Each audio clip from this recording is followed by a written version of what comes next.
ఎగ్స్‌ను అలా ఎందుకు కోస్తున్నారు? చూద్దామా మరి? చూడాల్సిందే. అగో ఆయిల్‌లో గొలిచేస్తున్నారు. వాటర్ పోసేసి ఇట్లా ఫ్రై చేస్తున్నారు. కోసిన ఎగ్స్ అన్నీ ఇస్తున్నారు.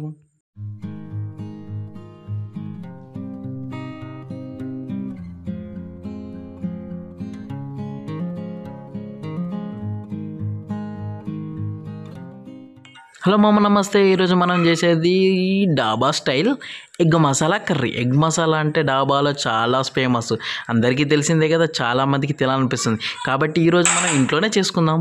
నేను చేయడానికి నేను రెడీ, చూడడానికి మీరు రెడీయా? సరే, ఒక బాండీ పెట్టుకొని బాయిల్ ఎగ్స్ని అలా మధ్యలో కట్ చేసేసుకొని ఆయిల్ వేసేసుకొని వాటిని కట్ చేసిన వాటిని అలా పెట్టేసుకొని ఆయిల్లో కొంచెం లైట్గా ఫ్రై చేసేసుకొని, అంటే లైట్గా అట్లా బాయిల్ చేసేసుకొని వాటిని ఏం చేద్దామంటే ఒక ప్లేట్లోకి తీసేసుకుందాం. ఈ వీడియో నచ్చితే లైక్ చేయండి, షేర్ చేయండి, తప్పకుండా స్కిప్ చేయకుండా చూడండి. మంచి కంటెంట్, డాబా స్టైల్ మనకు ఎగ్ మసాలా కర్రీ అయితే రెడీ అవుతుంది.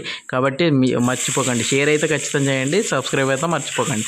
సరే, తర్వాత ఏం చేసినాం, జీలకర్ర, ఆవాలు, ఆనియన్స్, ఇవి అయితే కామన్గా ఏ వంటకంలో అయినా వేస్తాము. 3 ఎండుమిర్చి అండి, తగినంత. మనకి ఎందుకనంటే ఏదైనా కానీ తగిన మోతాదులో వేసుకుంటేనే బెటర్. ఇక దీనికి కొంచెం ఫ్లేవర్ రావడానికి ఏం చేస్తామంటే ఉల్లాకు, తెలుసు కదా, అందరికీ తెలిసిందే. కూరగాయలు తెలియని వాళ్ళు అయితే ఎవరు ఉండరండి, ప్రతి ఒక్కరికి తెలిసిందే. ఉల్లాకు వేసేసుకొని ఇక మన అల్లం వెల్లుల్లి పేస్ట్, ఇది లేనిదైతే వంటకం ఉండదు, ఎందుకంటే టేస్ట్ సూపర్గా ఉంటుంది. ఇక మళ్ళీ పాయింట్కి వస్తే టర్మరిక్ పౌడర్. ఇది ఎందుకు యాంటీబయాటిక్ అంటారు, కడుపులో ఏమైనా పురుగులు ఉంటే చేస్తాయి కావచ్చు. యాంటీబయాటిక్ అంటే మంచిది, హెల్దీ.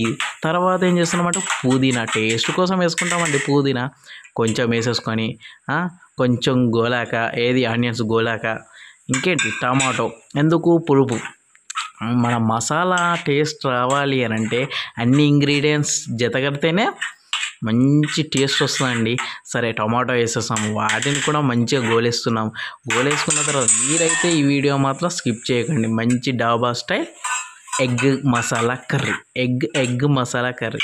సరే, ఇదైతే మంచి గోలేసింది. ఇవి గోలేసినాక కొంచెం స్మూతీ స్ట్రెచ్చర్ రావాలి కాబట్టి కొంచెం మన దగ్గర ఏదేమంటారు పప్పు దువ్వ, దాంతో అలా లైట్గా రుద్దేయండి. కొంచెమే, అంత ఎక్కువ ఏం అవసరం లేదు. ఇక తర్వాత కొంచెం లైట్గా లిటిల్ బిట్, ఒక స్పూన్ కారం టేస్ట్కి అంతా. అవి అంతా వేసిన తర్వాత కొంచెం వాటర్ పోసేసుకొని మళ్ళీ ఉడకనేయండి ఒక 5 minutes. చూసారు కదా ఎలా బుడగలిస్తుందో.